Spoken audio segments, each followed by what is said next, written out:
Should tell us what our choices should be. In crucial states like Michigan and Pennsylvania, abortion rights surpassed inflation as voters' #1 concern, allowing Democrats to notch key governor and Senate race wins. And quiet gains on the state level. Dems not losing a single state legislative chamber for the first time in nearly 90 years. Back in Washington, Republicans now grappling with how it could have gone so wrong. Look, I'm frustrated that it didn't turn out well for us. From once predicting a more than 20-seat margin in the House of Representatives to just being happy with the majority. What was our mission? To win the majority, to stop Biden's agenda, and fire Nancy Pelosi. All of that is accomplished. Maybe, but if Republicans do take the House, it'll be by very slim margins, giving all members more power. I think it's wonderful because everybody's voice needs to be considered. And GOP leader Kevin McCarthy? I think there's some serious questions about leadership. His future as House Speaker now thrown into flux. I expect there will be a challenge. But amid a week of surprises, one important traditional hallmark, candidates who lost saying so. Unfortunately, the math doesn't add up. I just called Governor Evers and conceded. I wish the Evers family well. Not necessarily a given with nearly 300 election deniers on the ballot and a former president insisting they make election denialism a central focus. Trump won, you're right. That said, more than half of election-denying candidates won their races, many coming to Congress now in 2023. And in the aftermath, Republicans also reckoning with the Trump of it all. Many of his hand-picked candidates lost. Well, I think if they win, I should get all the credit, and if they lose, I should not be blamed at all. While pro-democracy candidates won in key states.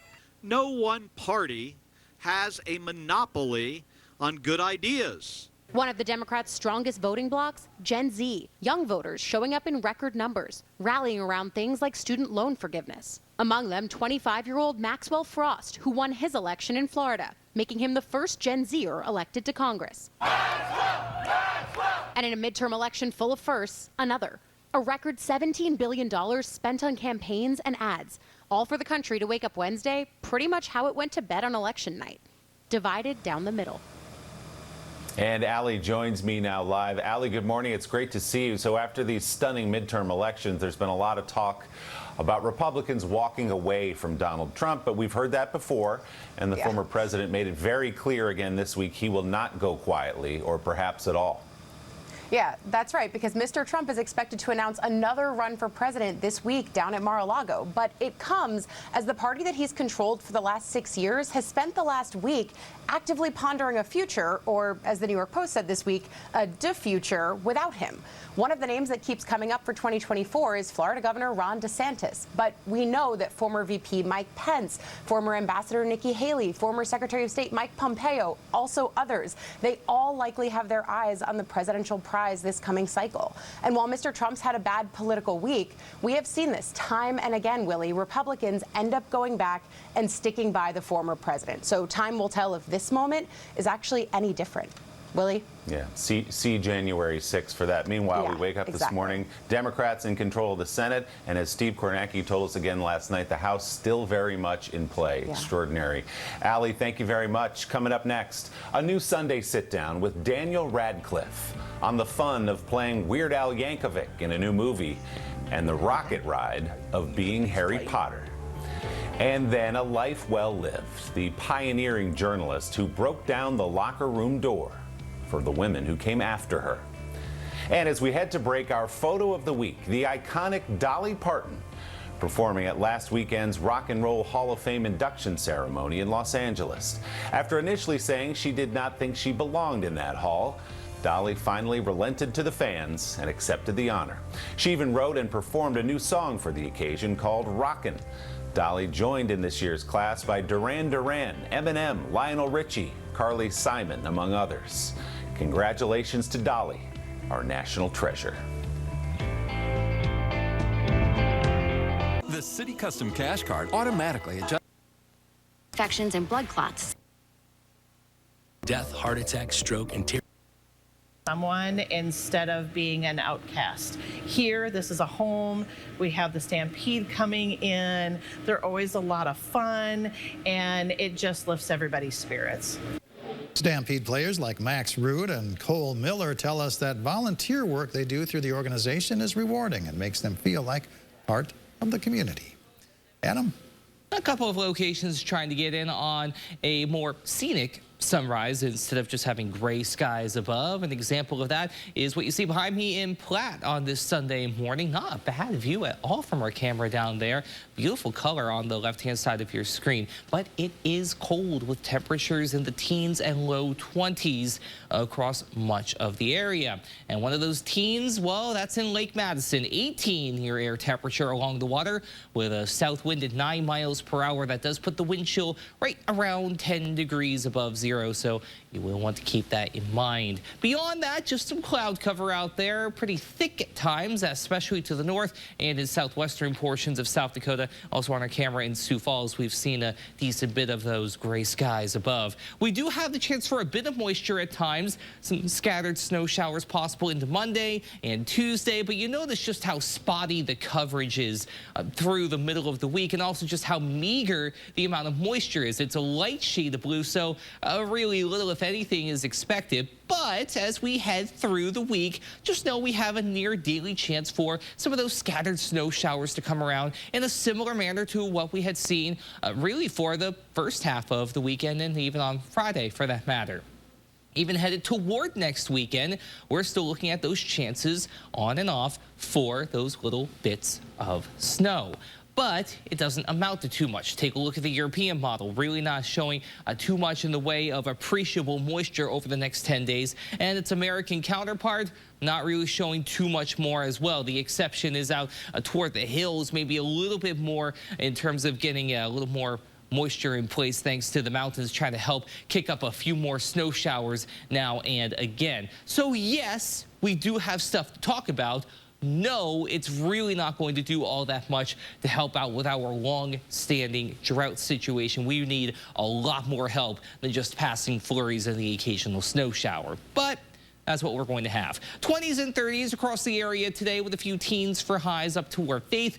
Lows, depending on what side of the river you're on, will either be in the single digits and teens to the west and teens and low 20s to the east. The rest of your 7-day forecast is, in a word, chilly, or you could just also say cold for that matter, especially by Friday and Saturday with a high of around 20. Before then, spotty snow showers with highs in the 30s in Sioux Falls. Aberdeen mainly in the 20s through Thursday. Again, some spotty flurries and snow showers on occasion. Then you'll only have highs in the teens for Friday.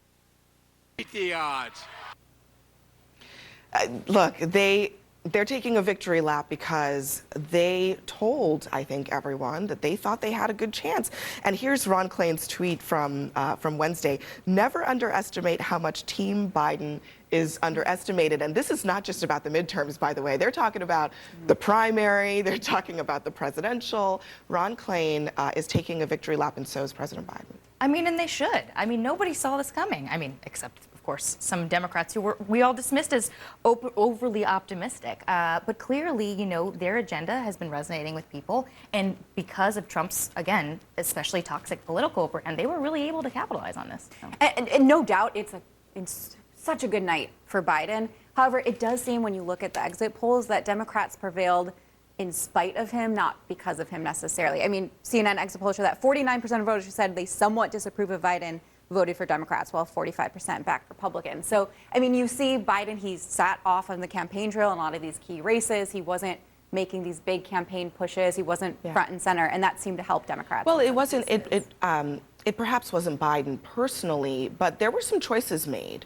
about the message on the Democratic side that people question, many Democrats question, claimed that they weren't focusing enough on the economy, focusing too much on abortion. The democracy argument at the end got a lot of blowback, but may have ended up playing a role. And you know, I just want to show on the abortion issue, which is something that I think Democrats had said would be a big role that would play in this midterms. 60% of voters in Tuesday's election said abortion should be legal in most cases. Democrats won those voters. 73% of those voters voted for a Democrat on the ballot. So it had an impact. It definitely had an impact. I think Democrats had an inflation problem, and that hurt a lot. But Republicans broadly had an extremism problem. And part of the extremism, point number one, was the Supreme Court ruling throwing the whole issue back to the states. But then it all fed into this big milieu of just violence and extremism.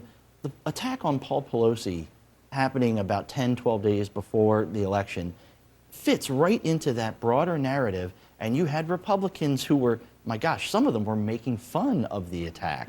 The president's own son was making fun of it. It all fit into this one thing. And so was Joe Biden on the ballot on Tuesday? Sort of. Was Donald Trump and the things he stands for on the ballot? Definitely. There's also now, we know Democrats will control the Senate, and we also still have one more Senate race to run in Georgia. However, Democrats want that seat for a lot of reasons, not only because it's a Senate seat, but because it gives them a stronger hold. But listen to, I mean, this is going to be the matchup that we will see both candidates, Warnock and Walker, back on the campaign trail already. I need you to fight like the future of Georgia and the future of America depends on it, because it does. Are y'all ready to fight? Are you ready to get this done? You got to get out and vote, because, you know, he hung around and got into this runoff, and he thinking he's going to win. We need to prove him wrong and let him get out of that office. So Walker had said he wanted to just win outright. He clearly didn't and is going into this runoff behind. He is. And, you know, I think that, you know, Democrats are obviously thrilled that they held on to the Senate, but this is still an important race. They will not have to be, if Senator Warnock is able to pull out a victory here, they will not have to be at the whims of Senator Manchin and Senator Sinema as much. Which is a huge thing for a lot of Democrats. And then it also, I think, is a test of Senator Warnock's brand of politics. It's infrequent that you see candidates being loud and proud about their willingness to work with the other party, especially in an environment that is so polarized. And that has been key to his re-election argument, that he is willing to work with Ted Cruz, he's willing to work with Tommy Tuberville. You know, does that work in Georgia, where, frankly, Democrats did not do well? Stacey Abrams lost. A lot of the down-ballot races for Democrats were tough as well. So Senator Warnock is kind of Georgia Democrats' kind of last hope. No, I just think we should talk about also what this means for Biden going forward. The fact that he has a whole chamber to be a firewall against a Republican-led House. I mean, House Republicans are no doubt going to try to impeach him. Now he's got a chairman in another chamber in the Senate who can sort of do a counter investigation now. And he's also not going to have to contend with spending bills that are chock full of Republican priorities, things Republicans trying to defund things that Democrats have worked for a really long time. And he's going to have Democrats to fight for him. And let's not forget judges. He's going to be able to reshape the judiciary, 2 more years of nominations. If Supreme Court vacancy arises, that's another thing that's going to be huge for Democrats. Yeah, so far he's matching Trump's pace, which is a huge priority for Democrats to catch up on the judiciary. But to your point, Rachel, about the investigations, here is the Oversight Committee, who could be the Oversight Committee chair in the House if they were to take control, if Republicans were to take control of the House. Here's what he says he's going to do if he has that gavel. What we have are actual documents, actual bank records. We have actual emails. We have voice messages from Hunter Biden and Joe Biden. We have evidence. And how in the world the Department of Justice hasn't already acted on this is beyond me. That's another investigation. I think the American people are going to be shocked what the Republicans already have. I mean, this is a double-edged sword. I mean, the American people did not necessarily say on Tuesday that they wanted that, but Biden may have to contend with it nonetheless. Yeah, he'll have to contend with it, but it is politically very, very dangerous for Republicans.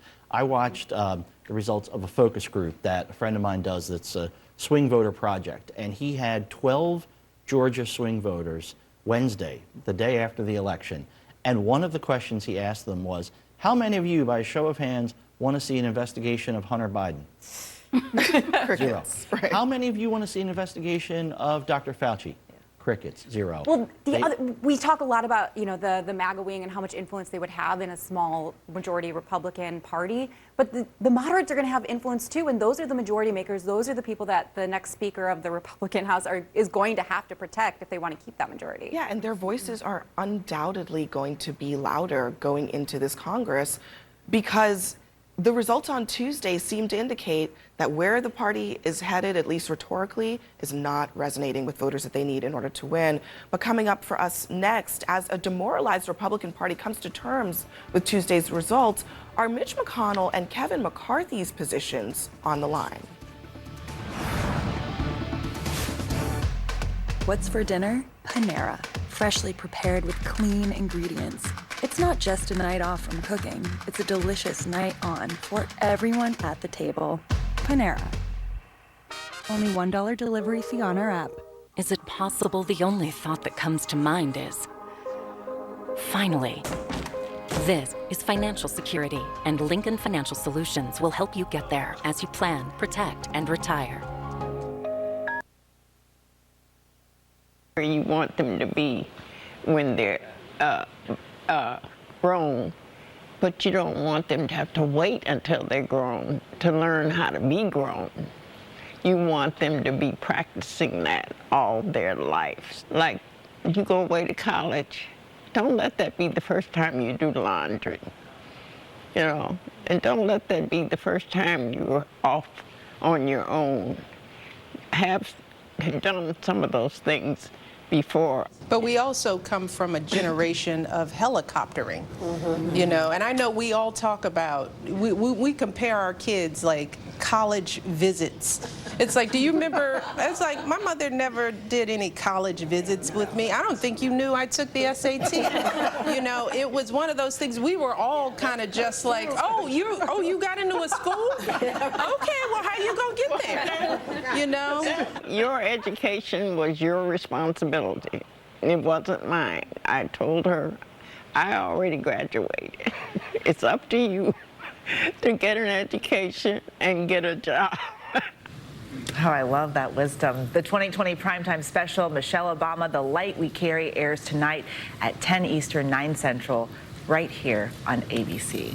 Looking forward to that. We do want to get another check of the weather once again. Get back to Greg Dutra from our Chicago station WLS. And we've had some nice weather here so far, but it's about to change. It is, yeah. Big change coming with another system. So this first shot of cold air just set the stage for us to get snow from the progressive systems. And, well, a lot of us going to be looking like this. Beautiful video out of Utah, a snowy scene, and one that will be repeated across the U.S. As this next system makes its way out of the Rocky Mountains, it develops snow along it, especially on the northern edge. But look, even Oklahoma and northern Texas possibly getting into the action there as that second surge of cold air moves in behind it. Chicago will start off as a mix, but could go all the way over to snow. And look, it even makes its way into New England. A few inches, up to half a foot of snow will fall in the Green and White Mountains as we will be blanketed. Maybe 20% of the U.S. covered with snow by the time this is all done. Let's take a look at your local forecast. Well, cloudier skies are going to persist heading into the day today, and that's going to really limit temperatures. Again, highs are only going to be in the mid to upper 20s to low 30s with an easterly to southeasterly wind. Slight chance of a few flurries and light snow for some tonight with lows in the teens and 20s. That came in hot. I had to jump in the seat and spin by the time I sat down. Yeah, you got to bring that chair down a little bit. Yeah, I feel like you're offsetting a little. I think that's the problem chair over there. I can't even. It's the problem chair. A lot of springs in that chair. Thank you, Greg. We appreciate it. And excited to see you later this week for the pie contest in Chicago, right? They know I like to eat, so yeah, United States of Pie. We're coming for you. Put you to work. Yep. I'm excited. All right. Still coming up here on Good Morning America, how rental scams when you think you're moving in, but someone already lives there. How to protect yourself. And then smart swaps for Thanksgiving, what to grab at the grocery store and keep on budget.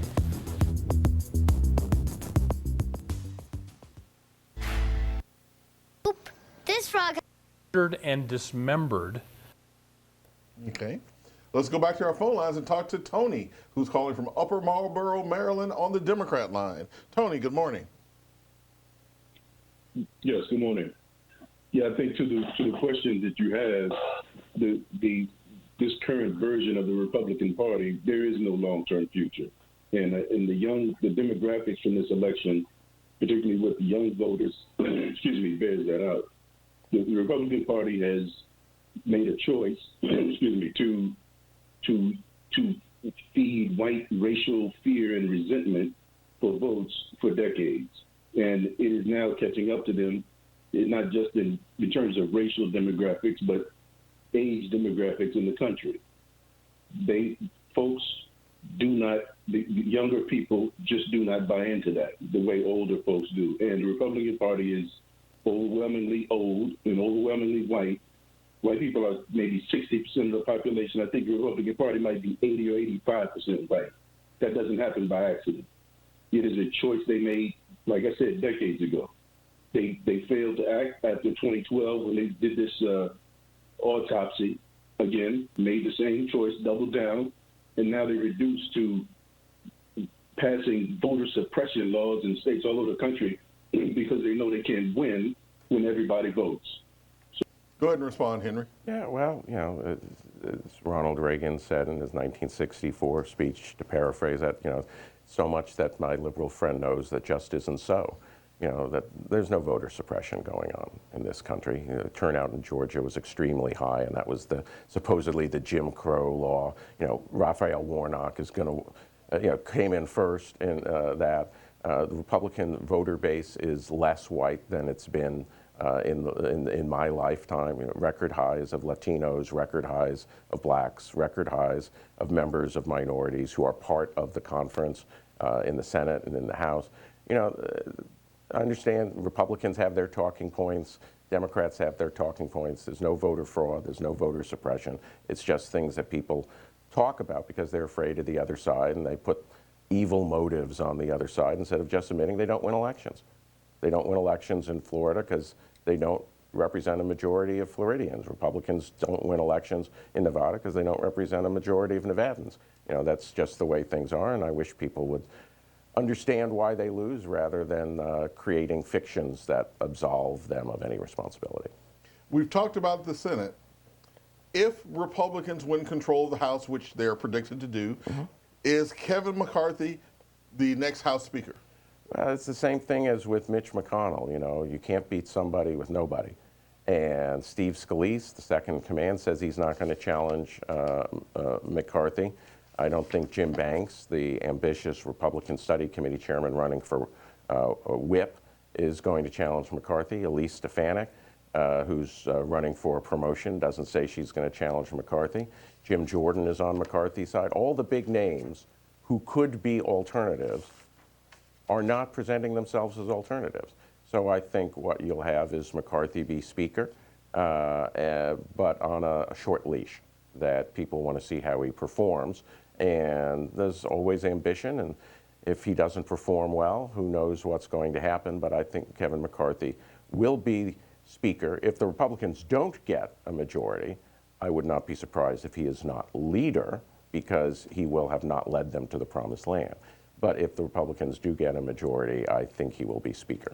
So if Republicans don't get a majority, who becomes Republican leader in the House? Well, I think then you have Steve Scalise step up. That, again, you've got the somebody versus nobody. There's a lot of people in the conference who like Elise Stefanik's support of Trump, but think she's too moderate. That's been her background as representative from New York.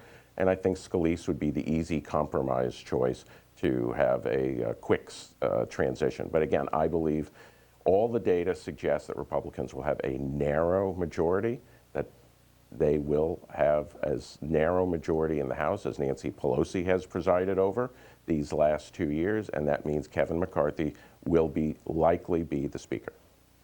Let's talk to Dan, who's calling from Georgetown, Massachusetts, on the independent line. Model.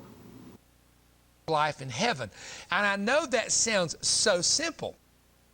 That Ronald Reagan said to, because you brought up something, he said, that's very important, trust but verify. And this is the problem I have with our election system. Slowly over the years, they've delegitimized the use of exit poll data. So as your guest well knows, exit poll data is collected real time when people are going into and leave the polls. There's a series of questions they ask. Those questions are related to voter sentiment. That data is released real time to the networks who pay for that information. The information about how people actually voted is held secret by one company, Edison, and the other company is a group of ABC, NBC, CBS, and CNN. They have another group. They own that data. They are sworn to keep the data about how people voted secret until the official results are let out. Then they manipulate their own data to match what they say the voters did. What I'm saying is, if we got Florida is lined up kind of with the exit poll data questions, and we got all this other, we got 75% of people thinking we're on the wrong track. 70% of the people interviewed, now these are professional exit poll takers, 70% said they voted Republican. We have a massive discrepancy. We have no verification about voter sentiment and how that is shown in the results. Let me just stop him there. Henry, do you think the election was held fairly, and do you think the vote counts are correct? Yes and yes. All right, very simple. Yeah. Really quickly, you pointed to in your column to Republican losses back in 1978 as a reason for optimism. Tell us what you were talking about. Well, you know, in 1978, Republicans were very optimistic. They had a president who wasn't as unpopular as Joe Biden, but wasn't terribly popular. You had the tax cut revolt that was sweeping the country, California's Proposition 13. They embraced a large tax cut themselves, and yet they only picked up about 15 seats in the House and a couple seats in the Senate, and that was off of record lows after the Watergate crisis. And so it was despondence. You know, you look and you say, what can you do? 2 years later, Ronald Reagan created the massive landslide, first Republican control of the Senate since 1954, highest number of Republicans in the House of Representatives since 1958, massive 44-state sweep, and that set the Reagan era in course, and that set the Republican Party back on a revival. Bad elections happen. Good elections can follow. So I think Republicans need to wake up, take stock, know that they're likely going to win the House popular vote, meaning more people voted Republican. It was just like Hillary Clinton got more votes but didn't win the Electoral College vote. You know, Republicans are likely to win the House vote but not win as many seats because the vote was inefficiently distributed. It's time to wake up, get a few more votes, and win the next election.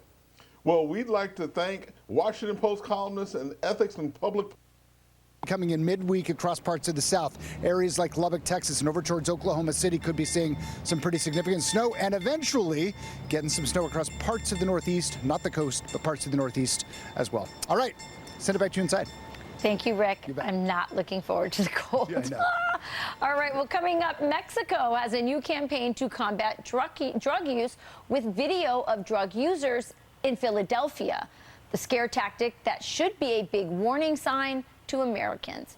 But first, bringing faith back into the classroom. One retired fighter pilot's battle to restore classical Catholic education by launching his own school. The founder of Divine Mercy Academy is next. Looking to sign up for another round of that? After a quick break, I'm joined by two top conservative minds, Jennifer Rubin and Joe Walsh, to talk about how the results of the midterms are going to affect the 2024 campaign and how a Trump candidacy is going to have an impact on the GOP. Get early access to Wayfair's. Too much beyond on the high end, maybe a half an inch. Is a place to share with. Rich. Thanksgiving hosts are going to have to get creative. With less than 2 weeks to go until Thanksgiving. If I go to my mom's house, she's going to put it down. You know, we're going to have fried turkey, greens, collard greens, dressing, potato salad, yams, a little bit of everything, you know.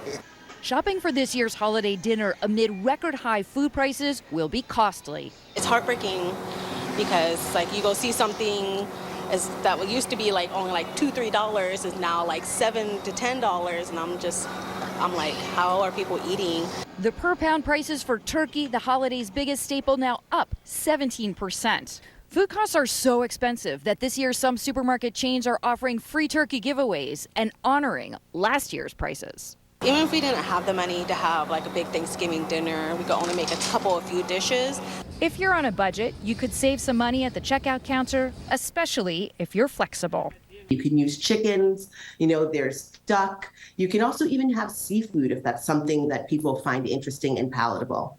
Another difference this year. The cost of eating at home jumped 12.4% from last year, according to the Bureau of Labor Statistics, while the cost of dining out rose 8.6% over the same time. One Wall Street analyst says dining out can be costly, but it may be a better value this year than one might expect. A Friendsgiving tomorrow, and I'm making a risotto. Well, I'm going to my sister's house because it's precious to her to have her family there. We eat out all the time. It is kind of similar, and for how much time it takes to cook something compared to just going out to eat, if the prices are not that different. But no matter where you are, experts encourage you to be an informed consumer. Thanksgiving is really around those kind of hearty root vegetables that are, in abundance in many stores. You're more likely to experience a cost savings. So lean into your squashes and your carrots and your beets, and also things like beets, you can eat the greens. Fruits and vegetables are up only 10% from this time last year, the cheapest category of food. So, guys, eat your greens. And your potatoes, they count as a vegetable, right? Oh, they eat Deirdre Bolton, thank you so much. Oh, mac and cheese. Coming up on GMA, thoughts on the campaign trail from one of our in-bed reporter whose job still isn't over yet. We'll be right back. Job. He calls the diary of her life. Well, that 15-track album is out, and it's titled Angela Alvarez. It was released last year along with a documentary about her life. So now Carlos will be Angela's date to the Latin Grammys, where again she is nominated and scheduled to perform at an event beforehand. Angela hopes her story teaches people to, in her words, never say I can't do it. You can do it. Always try. I think we all know who we're rooting for on Thursday night. Hand that Grammy to Angela. Our first low goes to Elon Musk getting a very big head. This is just unsettling. A cryptocurrency company calling itself Elon Goat Token spent $600,000 to build this bizarre 30-foot monument to Musk. That's the giant aluminum head of the world's richest man. Yes, on a goat's body, riding a rocket. This thing was created by a pair of Canadian metal sculptors to honor Musk's, quote, many accomplishments and commitment to cryptocurrency. After a cross-country tour, the statue, we're told, will be delivered to Tesla headquarters in Austin, Texas. Boy, with sage investments like that, it's a real mystery why crypto companies are evaporating by the day.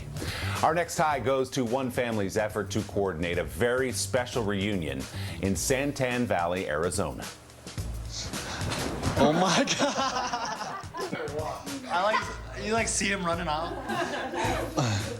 Wait, come here, B. I can be his G.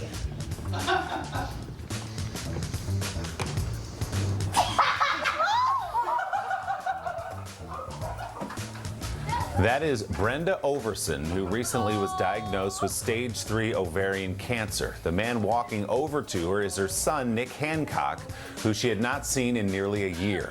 Nick and his wife, Julia, were living in Julia's native Brazil when they learned about Brenda's illness. With a baby on the way, the young couple decided to move back to the United States to be closer to Brenda.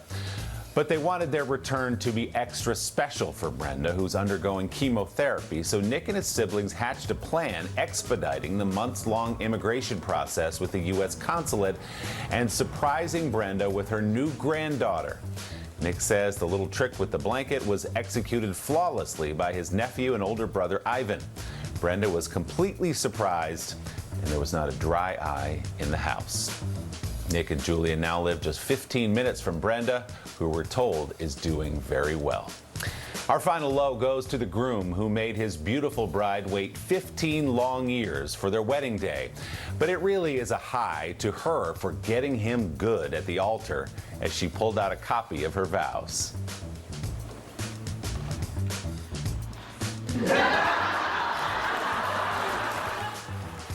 That is Christy Jeffries poking fun at Byron during their wedding in Travelers Rest, South Carolina, playfully blowing dust off of the vow she's had ready for more than a decade, to the laughter of friends and family.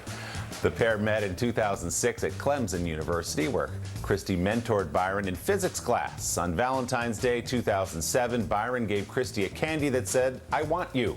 Their relationship has been a long and winding road since then, but Byron finally popped the question and gave Christie the wedding of her dreams. Congratulations, you two, and what a legendary move at the altar by Christie. We'll be right back with your Sunday mugshots. Hearts and minds. In a lot of ways, she's correct about that. There is an activist, young activist base in the Republican Party, but when you look at the results from the midterms, I mean, young voters are already Democratic leaning, but they were heavily in the Democratic column. That's right. This is something that Republicans can't ignore. Luckily, you know, there is still a path forward for them. I think that there are some issues, whether it's criminal justice reform, marijuana legalization, where they can work with Democrats, and I think curry favor with some younger voters. The student loan issue, I think, really hurts them, though. And you mentioned Speaker Pelosi, but she has a decision to make. Does she pass the baton? Does she stay where she is? Any guesses? It's all going to depend on if Democrats can hold the House. I mean, if all bets are off if Democrats win. All right. Well, that's it for us on Inside Politics Sunday. Coming up next, State of the Union with Jake Tapper and Dana Bash. And Dana's guests this morning include Speaker of the House, Nancy Pelosi, and Governor of Maryland, Larry Hogan, Michigan Governor Gretchen Whitmer, and Pennsylvania Governor-elect Josh Shapiro. Thank you again for sharing your Sunday morning with us. I hope you have a great rest of your Sunday.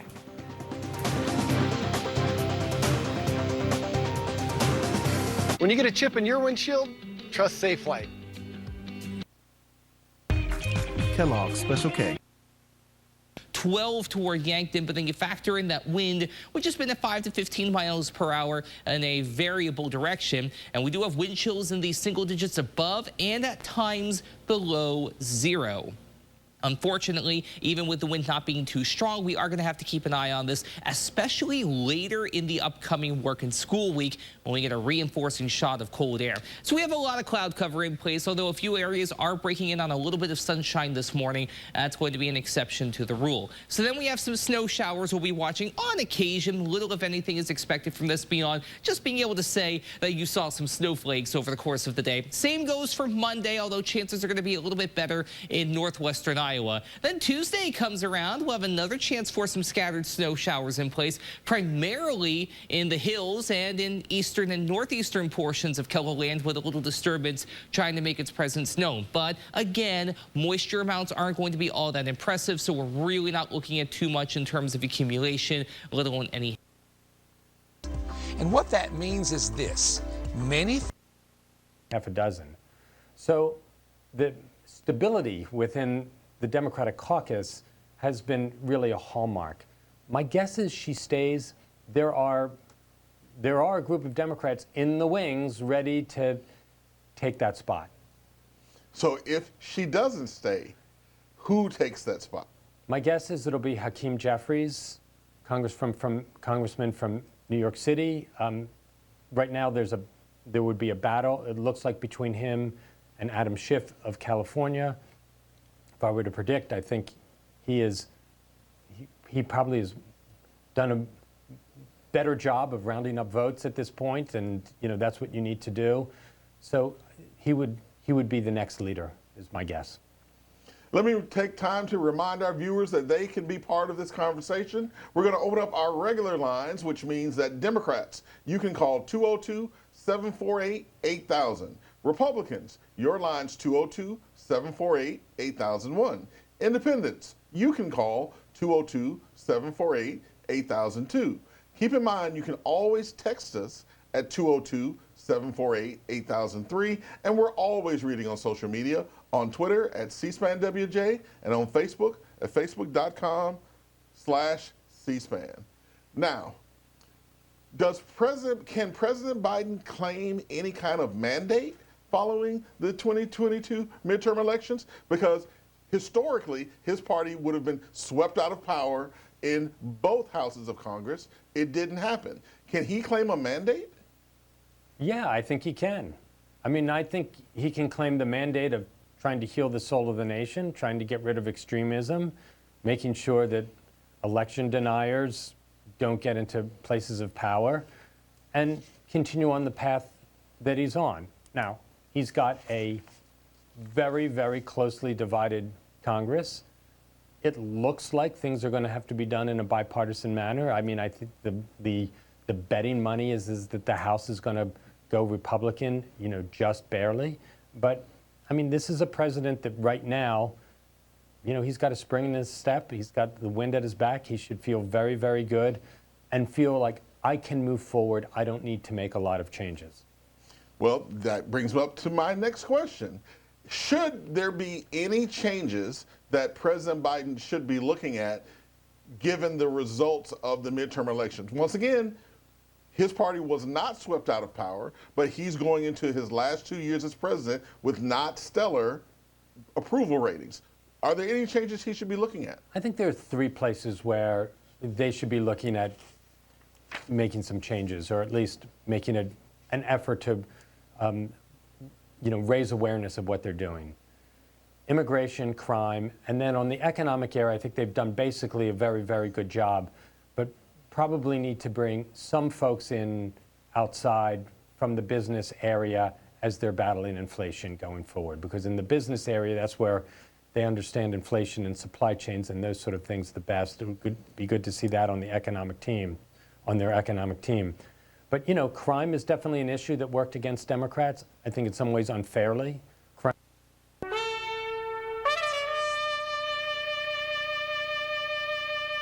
Good morning. I'm Jane Pauley, and this is Sunday Morning. It's been called the last ism, ageism. In a country that celebrates youth, no small number of older adults say they routinely face prejudice or discrimination based on their age.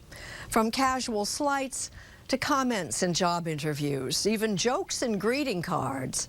The message to those on the north side of 50 seems to be getting old is a liability. This morning, Susan Spencer on the A word. At 64, entrepreneur Teresa Harrison has found success with her own tech startup. And the best part may be that she is happy to defy our youth-obsessed culture. We see younger across all industries getting all of the PR and the attention. So you don't have any doubt but that we live in an ageist society? Absolutely. I have no doubt at all. The age-old question of ageism, ahead on Sunday Morning. Then it's on to Laughing Matters with Adam Sandler, on a roll with a stand-up tour and a new movie. He's talking with Tracy Smith. We're off. Here we go. Adam Sandler's newest character is nothing like his old ones, but his mom wasn't wild about those anyway. I don't know who she thought I was going to be. She just was like, would comment on stop cursing so much. And why do you make such a goofy face? She didn't like your goofy faces? She was like, we paid for braces, you know? The seriously funny Adam Sandler, later on Sunday Morning. As we pause this Veterans Day weekend to honor those who've served in our nation's military, Lee Cowan has a tale of service and sacrifice high in the mountains of Alaska, bridging past and present. Amid the shale and the ice of this remote mountaintop in Alaska, a promise made more than 70 years ago is finally being kept. My grandfather was out there all those years. When he came off the plane, I kissed his coffin and I said to him, I hope I made you proud, and you're finally home. The 52 lost since 1952, waiting to be found and be lonely no more. Their story coming up on Sunday Morning. With Martha Teichner and David Pogue, we'll look back at an extraordinary midterm election that just last night, with a projected Senate win in Nevada, saw Democrats remain in control of the United States Senate. Rita Braver checks out a new exhibit on the work of Vincent van Gogh. I'll be talking with respected journalist Judy Woodruff about times past and things to come. Plus, Mark Whitaker with filmmaker Ava DuVernay, commentary from historian Douglas Brinkley, a Veterans Day weekend tribute from Steve Hartman, and more. This Sunday morning for the 13th of November, 2022. We'll be back after this.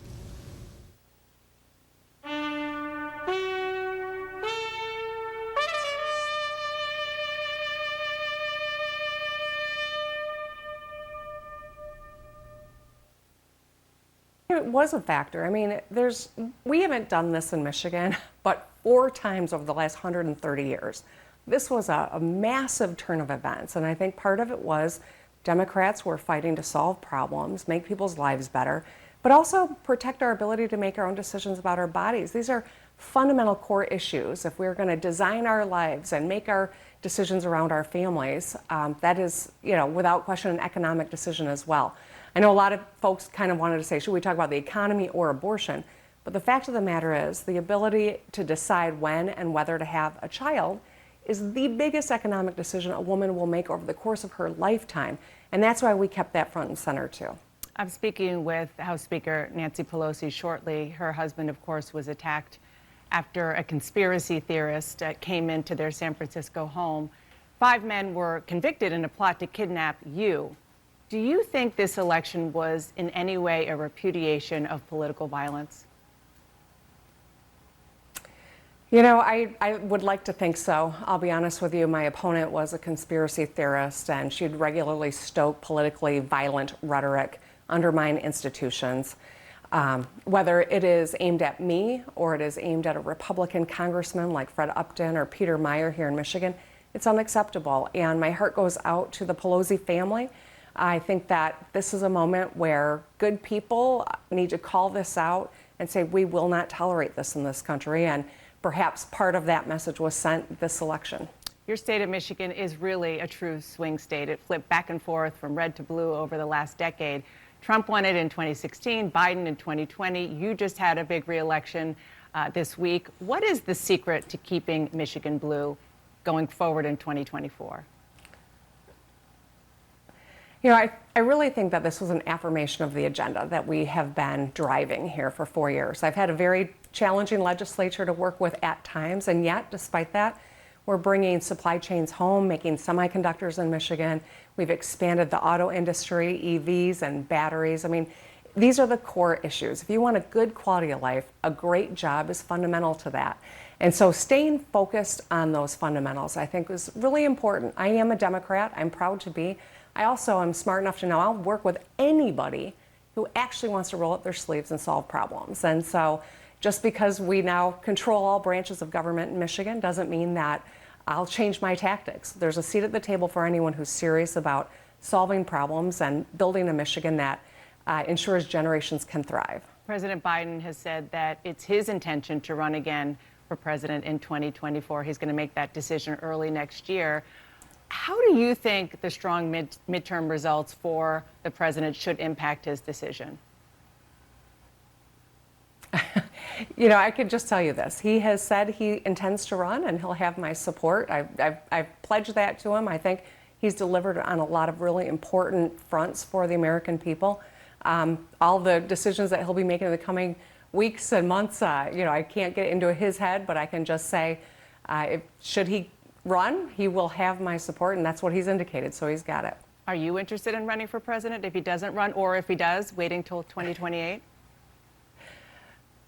You know what, Dana, I just won a double-digit victory, getting the dream job that I've had for the last 4 years, even in the hardest times. I feel really lucky to be the governor of Michigan. I've lived here my whole life, and this is where my focus is for the next 4 years. I'm going to make Michigan an even stronger place where people come to for opportunity, and that's my whole focus. I somehow suspected you would say that, but thank you so much, and congratulations, Governor. Appreciate it. Thank you. And let's go now to Pennsylvania. Governor-elect Democrat Josh Shapiro, who beat his Trump-backed opponent by 14 percentage points. Congratulations to you, Governor-elect. Appreciate you joining us this morning. Thank you. In 2020, Joe Biden won the Commonwealth of Pennsylvania by less than 2 percentage points. You just won the governor's race by 14 percentage points. You outperformed the president in every county there. What changed? Well, look, we went everywhere. We showed up in rural, urban, suburban communities, engaged voters across the board, no matter their party label. Reached out to constituencies that, quite frankly, had been ignored for some time, from Latino voters to Gen Z. And we built a coalition around getting stuff done for people, focusing on the things that mattered most, from making sure we delivered a quality education for every child, bringing vote tech back to our classrooms, putting a mental health counselor in every school, investing in public safety, hiring more police because people have a right to be safe and feel safe, growing our economy and giving people a shot, and of course making sure we protect real freedom, whether it's the right to vote or the right to make decisions over your own body. Those were universal things that were well received in rural, urban, suburban communities, Republicans and Democrats and independents alike. And we took the same message all across Pennsylvania and won in places where Democrats really had never won before. You keep talking about rural, urban, and suburban, and it's so interesting because, well, you know this, Democrats are increasingly a coastal party and have had trouble with particularly the rural voters and working class voters who used to be the core of the Democratic Party. What is your message to other Democrats on how to reach those who they have lost and be competitive in rural America in particular? Well, look, I could just tell you what we did. We showed up and we treated people with respect. And we spoke to them about practical things that would make their lives better. We ignored the noise coming out of Washington, D.C., and instead focused on the good people of Washington County, Pennsylvania. I think it's just a matter of showing up, treating people with respect, and showing them how you're going to make their lives better, helping them understand how you can actually build a bridge between the parties to kind of take down the temperature and get real things done. Your Republican opponent, Doug Mastriano, still has not conceded the race. 5 days after CNN projected that you are the winner. Are you still waiting for a phone call? What's your message to him? I mean, who cares if he calls, right? You know, he doesn't get to pick the winner. The people pick the winner. And in a resounding way, they made clear that they wanted me to lead this Commonwealth forward. We had an historic win, more votes than any gubernatorial candidate in history. So I could care less if the guy calls me. What matters is the people chose me, and I look forward to getting to work for them in January. Hey, listen, the Republicans have established ourselves as the anti-woke brand. We care about being anti-woke. Now let's have a series of policy initiatives that actually help people's lives get better. I can point to the examples I mentioned earlier that I've been involved with. Surprise medical billing, that legislation has prevented about 11 million surprise medical bills in this year since it was signed into law in January. That's fantastic. Similarly, we can go to the bipartisan infrastructure bill, which was led by the Senate with Republicans fully engaged in making sure that the average American, for example, has access to high-speed, affordable internet.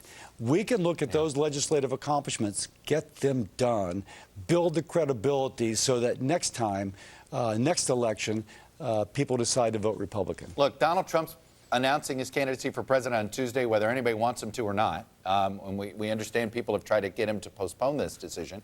He's not going to do that. Are you at all concerned that his just mere presence is just going to make it that much harder for Republicans to recover? You know, we have to be a party about the future. And so if we're talking about the future of the American voter, she'll make her choice. And if we have results that show these are our ideas. Now, if the left frustrates our efforts, well, that will be part of what we will discuss. But we just have to make that case. I think you see, for example, a governor like Governor DeWine in Ohio, who's governed extremely well, given an example of putting forward policies that make the people in Ohio's lives better. And he had an incredible victory. And we can go around the country and see that. So if we have a track record, if we have the ideas, then we will appeal to that voter talking about the future. Look, I understand that, and I know where you're trying to head here, but Donald Trump doesn't want to head in the direction you want to head. How do you stop that direction? What do? Do you rally around? Is it time to rally around Ron DeSantis now? By offering an alternative. Again, the Republican Party should be the party of ideas and principles. I think I have attempted to live my political life that way. Principles, ideas that will work to make the American people's lives better. Who is our next nominee will sort itself out. But we have to appeal to those within our party and without our party if we are going to win. And they're going to respond to a positive message which says this is how our ideas will make your life better. Now, we should welcome that debate. I do. I try and live my life with principles and ideas. And if we do that, then we will win.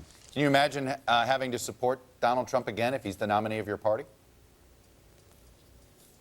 Our party should be about the future. I think our next candidate will be looking to the future, not to the past, and I think our next candidate will win.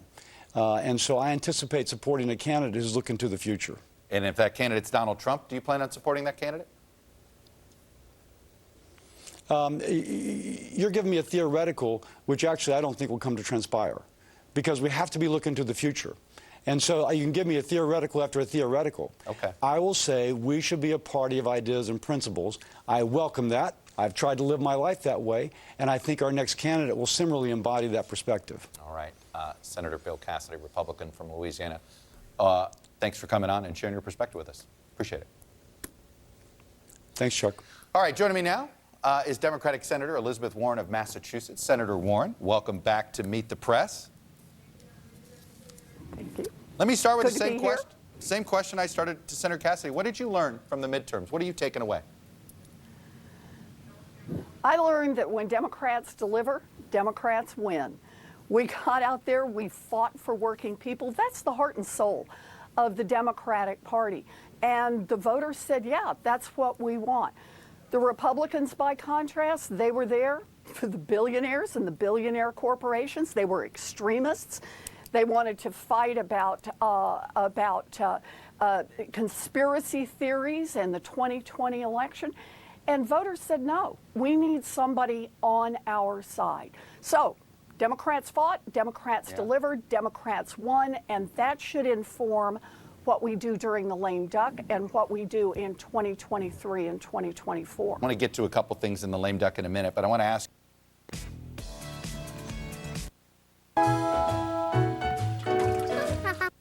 To 218, I mean, if you look. The shed. I went to the shed. Perhaps Amari Cooper and Donovan Peoples. With at least one heart disease risk factor. Next. All right, we're going to turn now to some additional headlines. We're going to start with the tragic news out of Maryland. A 13-year-old boy is fatally shot while raking leaves. Police took the teen to a local hospital where he was later pronounced dead. No suspects are in custody. Police ask anyone with information to come forward. Chris Magnus has officially resigned as the Commissioner of Customs and Border Patrol. The letter written to President Biden stated, in quote, I am submitting my resignation effective immediately, but wish you and your administration the very best going forward. Thank you again for this tremendous opportunity. His resignation comes days after he reportedly was told to leave or be fired by Homeland Security Secretary Alejandro Mayorkas. Wendy's is gearing up for the holidays. The fast food chain releasing a peppermint frosty flavor for a limited time only. People will get to try the minty soft serve drink starting Tuesday. There's some arriving on set as we speak because we get to try them ahead of time. Okay. Wendy says this treat will help make the holiday even sweeter. It's too thick very for the thick. straw. I can't get it. That's very thick. Yeah, it's like a candy cane. Presidency. In 2022, Marchant pushed for a slate of so-called alternate electors and has since expressed the possibility of making a similar push in future elections. So you can see why Marchant's loss is a win for democracy. And now I want to welcome Nevada's Secretary of State-elect, Cisco Aguilar, who will make history as Nevada's first Latino Secretary of State. Congratulations, sir. Thank you for joining us this morning. Good morning. Thank you for having me. I'm super excited. I'm super proud of our team, and I'm excited to get to work.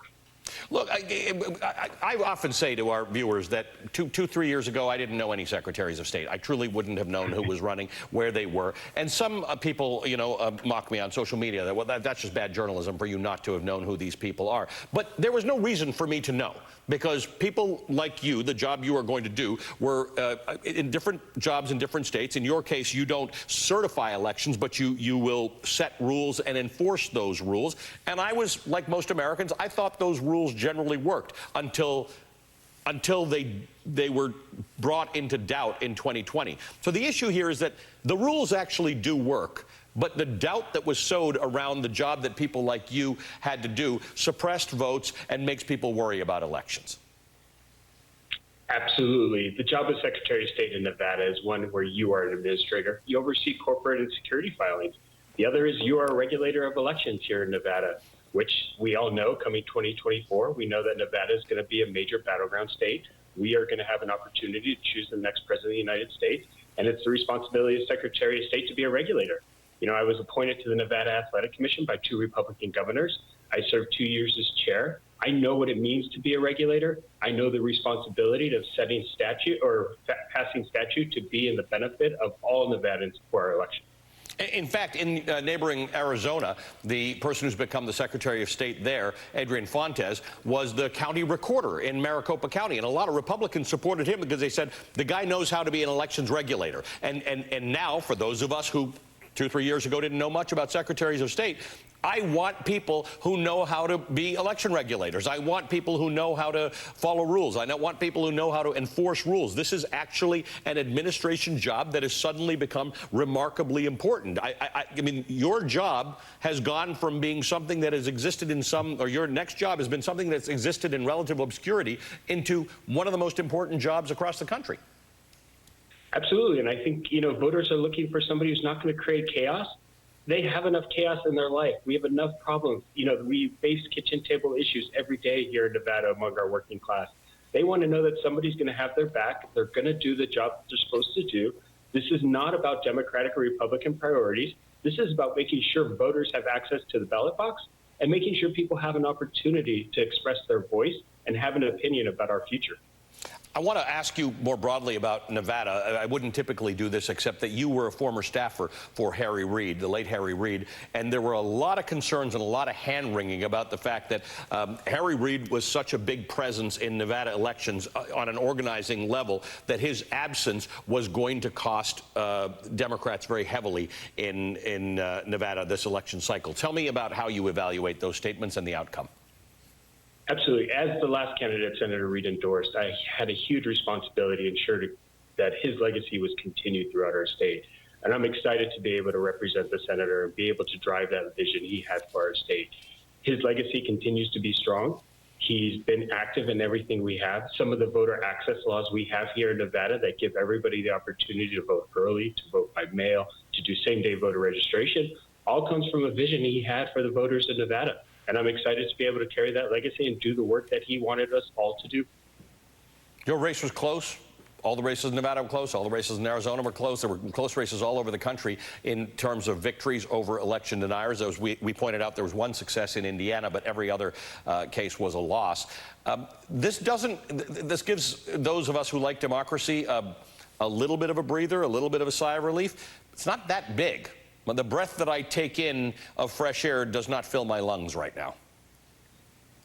Look, it's an incredible victory. The fact that Nevada went from a Republican Secretary of State to a Democrat, we're the only state in the country to flip the Secretary of State's office. I'm super proud of that effort. I'm extremely grateful for the Democratic Association of Secretary of States for the work they put into my race, but also making sure that we were competitive and we were selling a vision that Nevada voters wanted. We're going to continue to fight for all Nevadans, because we need to make sure that our state has access to the ballot box, whether you're Republican or Democrat. And that's my responsibility. I'm going to be out there. I'm going to be honest. I'm going to be transparent.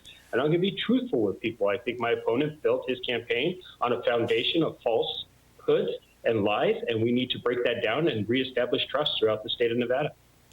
You have an important job ahead of you. Thank you, sir, and good luck. Cisco Aguilar is the Democratic Nevada Secretary of State elect. Coming up, I'm pleased to tell you democracy didn't die on Tuesday. The most dangerous election deniers were defeated, but it does not mean, as we were just discussing, that we're out of the woods. Ever wonder why they call it the American dream? Bikes. Well, President Biden is even not immune from this. He has certainly been the brunt of many jokes, if you will, about aging. Sure. So, you know, when our president falls off his bike because of the age group that he represents, it's assumed to have something to do with that. When people across the country fall off their bikes all the time, but if they aren't in that older age group, the reasoning that is sort of provided for why it happened is typically very different. So it's very well to say, well, we have to get rid of these attitudes. How do you do it? I mean, I think the first step is increasing awareness, and it's sort of a prerequisite, but also to really start to make the case that ageism is bad for health and that is harmful. That's right. Ageism is bad for us, mentally and even physically. Certainly, it may act as a source of chronic stress, leading to increased risk for actually a pretty broad spectrum of different chronic diseases. And we've also found that ageism is associated with premature mortality. People who experience more ageism are much more likely to die at a younger age. Conversely, according to one study, people with an upbeat take on getting older actually live longer, an average of 7.5 years longer. There is some research showing that there are positive health benefits to even having positive attitudes. Do you buy that? 100%. I believe that a positive mindset yields unbelievable results. Harrison says she and her booming business prove it. But contrary to our preconceptions about aging, it turns out she's not unique. The average entrepreneur is not in their 20s. It is not in their 30s. They're actually in their 40s. 42 was the average number. Professor J. Daniel Kim at the University of Pennsylvania's Wharton Business School recently conducted a massive study of successful entrepreneurs, and they are not the kid in the garage. Statistically, if I'm 50 and I think about having a startup tech company, I'm more likely to succeed than if I'm 30. Absolutely. Vera Wang, she was 40 years old when she founded her fashion company. Sam Walton of Walmart was 44. Bernie Marcus at Home Depot was 51 years old. Meanwhile, Teresa Harrison just keeps on keeping on. She says because of her age, not in spite of it. You're inspirational.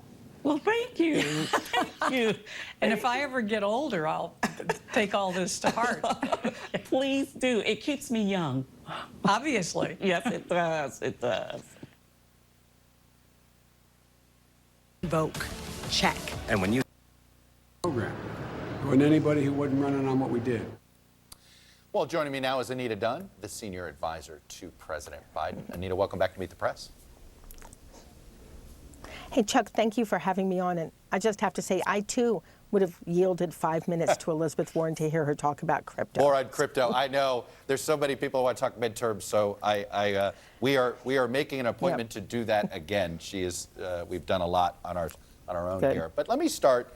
I want to start with something that the president was asked at the press conference. Let me play it again, and it was about what he took away from the midterms. Take a listen. 75% of voters say the country is heading into the wrong direction, despite the results of last night. What in the next 2 years do you intend to do differently to change people's opinion of the direction of the country, particularly as you contemplate a run for president in 2024? Nothing, because they're just finding out what we're doing. The more they know about what we're doing, the more support there is. So when you look at these polls, let me put up a graphic here from the exit poll where more people said that Biden's policies are mostly hurting the country than helping the country. Do you really believe this is a messaging problem? You know, Chuck, as the president traveled the country, and I had the opportunity to travel with him in that final week, you didn't go to a congressional district or a state where the Democrats weren't running on some aspect of the president's agenda, whether it was lowering prescription drug prices or the Inflation Reduction Act clean energy provisions, which obviously young voters in particular are very excited about. Making corporations pay their fair share, finally, the richest, wealthiest corporations in this country having to pay a minimum tax. The infrastructure bill, the CHIPS investments that are making America a leader again in both manufacturing and in the economies of the future. That's what Democratic candidates were running on. Now, the reality is that a lot of communities across the country haven't felt the effects on this yet because it takes a little time to implement these things. And obviously, Inflation Reduction Act didn't even pass until August. So what the president has been saying and what he believes is that as these bills, as these programs really become projects, as they become community-changing, forward-looking progress across this country, that people are going to, they're going to feel it. The president likes to say they haven't felt it yet. That's true, they haven't felt a lot of this yet, but starting next year, they really start to feel a lot of it, particularly lower drug costs. And we think that'll make a huge difference in how people see this. I'm curious what you thought of the fact that there were sort of two distinct results in these midterms. Republicans that were far away from Trump did quite well. And obviously those that were easily classified, I think the term the president used, MAGA Republicans, I think showed that that was a very effective message to push back on that. Do you think the Democrats and the president are ready to win a debate with a normal Republican? You know, Chuck, when the president first started using the term MAGA Republican back in May, a lot of pundits, a lot of people thought it wouldn't work. Trump, former President Trump, kind of adopted it himself.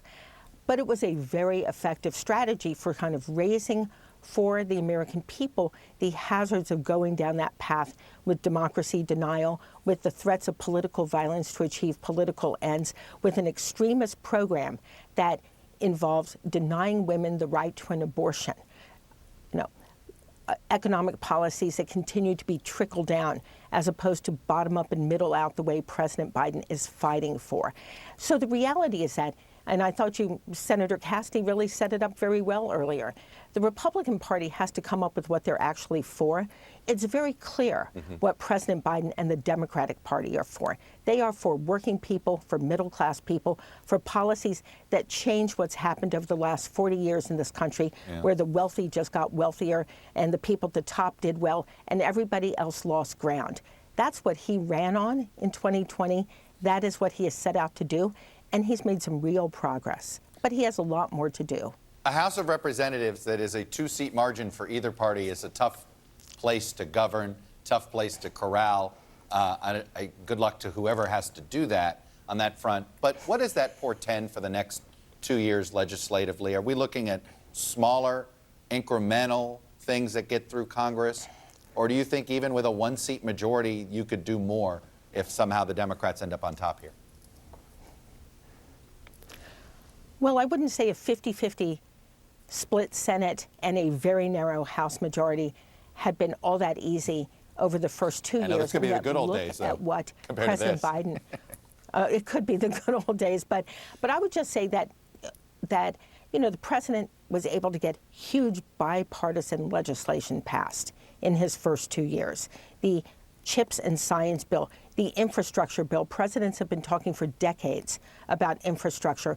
Joe Biden got it done. The PACT Act to help our veterans. The first major gun safety legislation in over 30 years, that was all bipartisan.